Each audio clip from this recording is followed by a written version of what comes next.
Hi guys, eto na naman ang sisi nyo. Magluluto na naman. Ayan.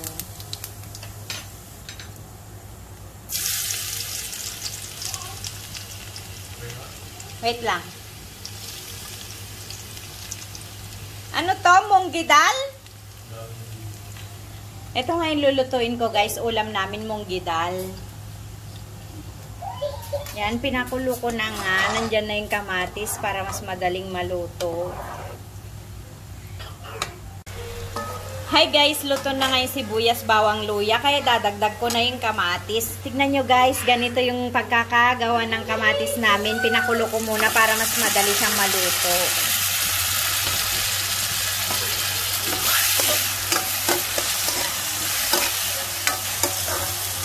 Siya nga pala guys, last day na ng gulay namin. Pwede na kami kumain ng chicken tomorrow.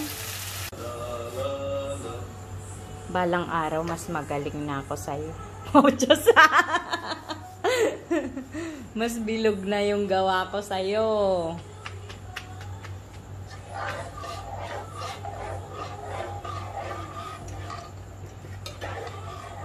Ito yung roti guys, or chapati. Yan yung kinakain namin. Tapos, eto naman yung ulam. Munggidal.